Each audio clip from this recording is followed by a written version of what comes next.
5 दिवसांच्या तणावानंतर आता मोठा दिलासा मिळालेला आहे। यमुना नदीची पाण्याची पातळी आता कमी झालेली आहे। दिल्लीतील यमुनेची पाण्याची पातळी धोक्याच्या पातळीपेक्षा खाली आलेली आहे। सलग 5 दिवस धोक्याच्या पातळीवरून वाहणाऱ्या यमुना नदीच्या पाण्याची पातळी आता कमी झाली आहे। राजधानी दिल्लीतील यमुना नदीची पाण्याची पातळी रविवारी रात्री 205.33 मीटर धोक्याच्या पातळीपेक्षा खाली आली आहे।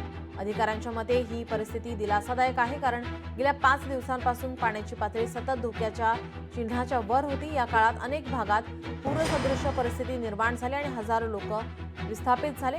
काही लोकांना सुरक्षिततेसाठी आश्रयस्थानांमध्येही ठेवण्यात आलेलं आहे।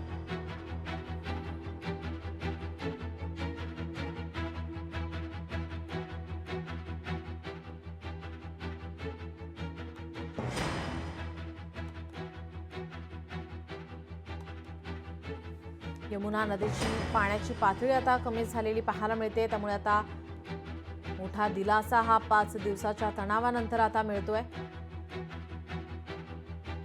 यमुना नदीची पाण्याची पातळी रविवारी रात्री 205.33 मीटर धोक्याच्या पातळीपेक्षा खाली आली।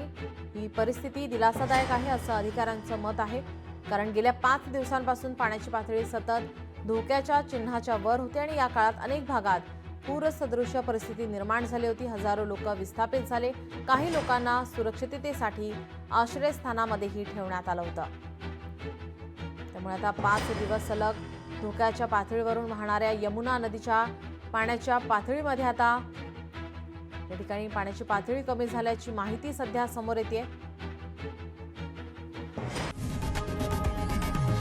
लोकशाही मराठी ऐका, पहा, जागरूक रहा।